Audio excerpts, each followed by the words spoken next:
It was loud enough to shake some houses and scare residents' pets. 22 News spoke with the Agawam Police Department and the fire department, who said they were sent out to look into what the cause was, but never found anything. We thought there might have been an accident on the street, but I came outside, couldn't see anything, but there was loud explosions. It seemed like it came from Connecticut, down in Suffield. One Suffield police dispatcher told 22 News that her entire house was shaken by the noise, and she is still left wondering what it was.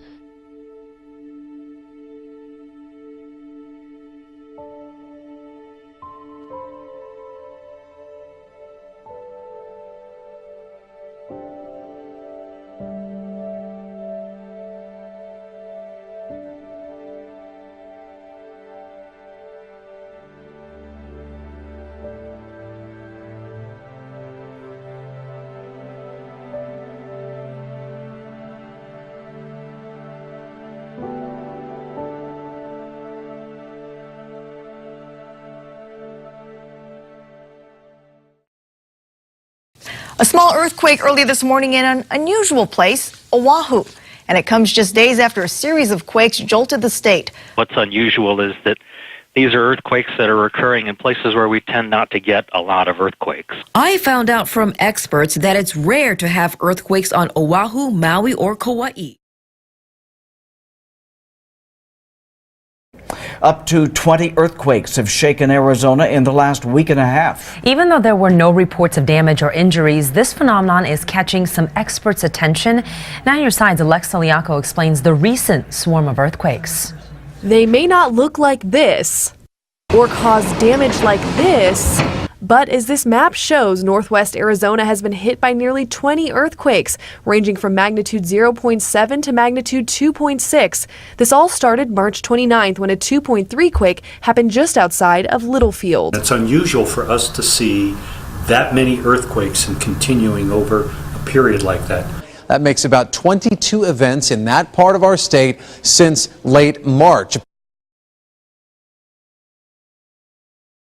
A strong earthquake shook Myanmar. It had a magnitude of 7.0. No reports of casualties or major damage. At least 6 people died in Pakistan last week. Earthquake struck Myanmar on Wednesday night, causing tremors in countries throughout the region. And the earthquake hit some 400 kilometers northwest of Myanmar's capital, Naypyidaw, around 8 p.m. local time. I was working inside my office when the earthquake struck. Everybody inside ran out of the building. These frequent earthquakes can prove to be very dangerous. This weekend, Japan is recovering from not one, but 2 major earthquakes, both centered near the southern island of Kyushu. This is the moment the second quake struck. The terrifying roar of back-to-back earthquakes barely 24 hours apart. Sometimes the pictures tell the entire story. This is the scene in southern Japan right now. Roads ripped apart, buildings turned to rubble, flattened like pancakes. Entire neighborhoods, in fact, askew after a series of powerful quakes. The 7.0 quake hit in the middle of the night when people were sleeping. Japanese TV shows buildings that are shattered now or even collapsed. Some are on fire. The rubble in the streets make it difficult for rescue teams to get to victims. Crews urgently searching for survivors and the injured, going door to door in the dark. Mother Nature seemingly rising up against southern Japan. A cluster of aftershocks, a man's camera rolling as one hits. Those windows shaking and people screaming, sending thousands into the streets. This is the hardest hit town in the entirety of southern Japan.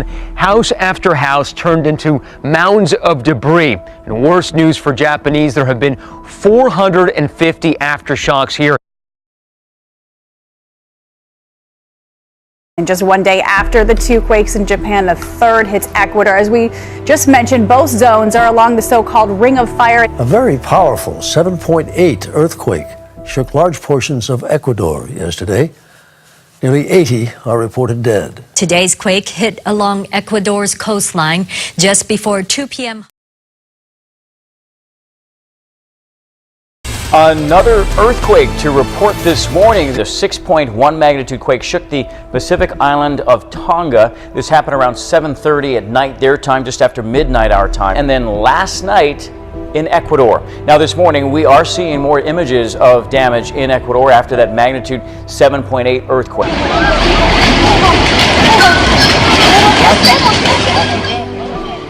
More video coming out of there with showing what happened when that quake rocked the coastal town of Muesne last night, close to 7 o'clock local time there. The quake flattened homes and buckled highways. Since the quake hit, there have been dozens of aftershocks. Ecuador's president has issued a national emergency.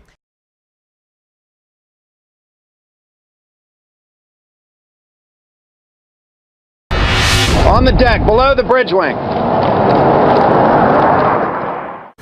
Well, it's being called one of Russia's most aggressive military moves in recent memory. Russian fighter jets flying low and close to a U.S. naval destroyer.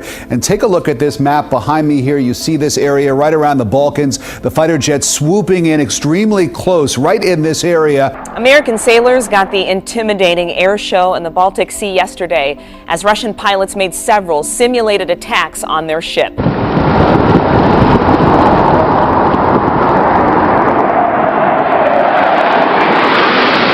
Looks like you may come across the flight deck, coming in low, bridge wing level.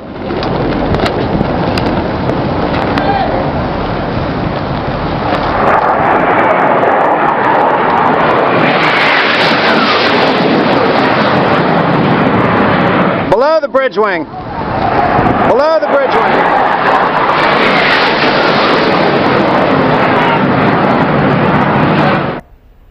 Navy officials called the maneuvers extremely aggressive and warned of escalating tensions between the U.S. and Russia. We was unable to find her owners. Had she been microchipped at the time, we might have been able to reunite with her original owners.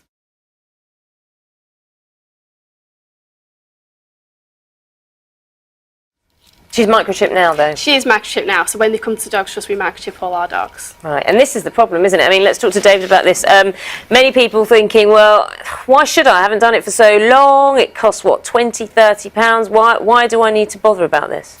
In 10 days' time, it's going to be the law to do it. But more importantly, what microchipping will do will be to actually get the dog back to the owner if the dog goes stray or inadvertently gets lost. And I think that's really important because it gives peace of mind to the dog owner that they can find their dog again. Well, what will happen if you don't do this? I mean, yes, you can face a fine, but how are you going to track people who haven't microchipped their dogs? What are they going to be people on the street trying to trace microchips in dogs? Yes, I mean, as you know, we have dog wardens who are out in every local authority looking for stray dogs. It's their job to pick them up. From the 6th of April 2016, it will be a legal requirement that all dogs are microchipped and the details of the keeper are registered and kept up to date on an approved microchip database. Now, the law changes on Wednesday, the 6th of April, meaning that dogs must be microchipped or pet owners could face a fine of up to £500.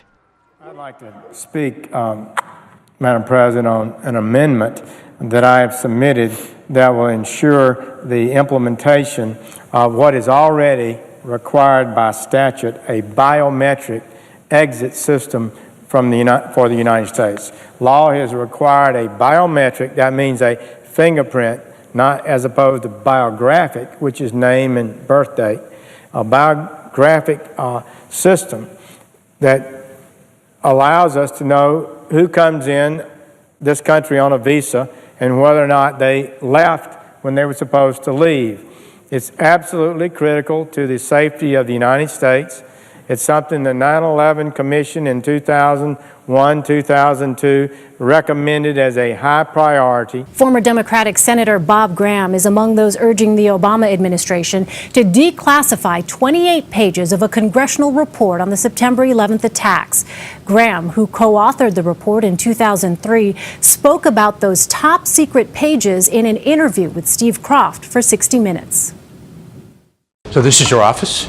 Bob Graham won't discuss the classified information in the 28 pages. He will say only that they outline a network of people that he believes supported the hijackers while they were in the U.S. Did you happen to ask the FBI director why it was classified? We did in a general way, and the answer was because we said so and it needs to be classified. Right now, when you come into the United States, you're able to put your hand on a screen. They clock you in biographically, and then when you leave, there's no system that clocks you out. This is done all over America. So picture this. You get into your car and the steering wheel reads your fingerprints to determine it's really you before you start the car. It's called biometrics. Biometric systems evaluate faces, fingerprints, voice, and even mannerisms and how we walk.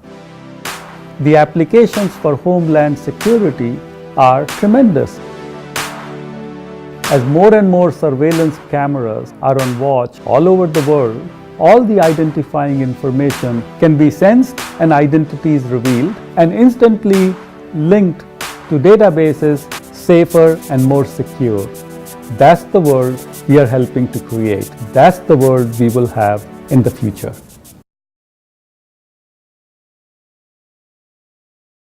Storms are rolling again through Texas. Tonight, they are hoping it is not the hail. The hail looked like torpedoes being shot into this backyard pool in Wiley, Texas. Meteorologist Tom Bradshaw. This is really, really unusual. As more than 10,000 people lost power. Why? Why is this happening? Why? It's just incredible. I've never been through anything like this before. Here in Wiley, you could hear the glass shattering as massive hailstones pierced through the windows of this home. Tons of dead sardines clogged the Caole River in southern Chile. Authorities have started cleaning up, but why the fish died is still a mystery.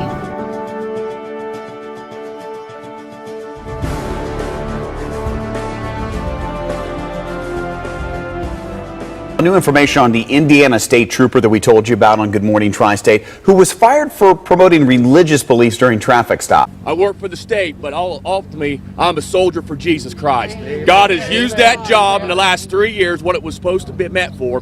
Now it was to spread the word, to tell people when they're hurting the truth. Government programs cannot touch anybody. It's the word of God that can change people.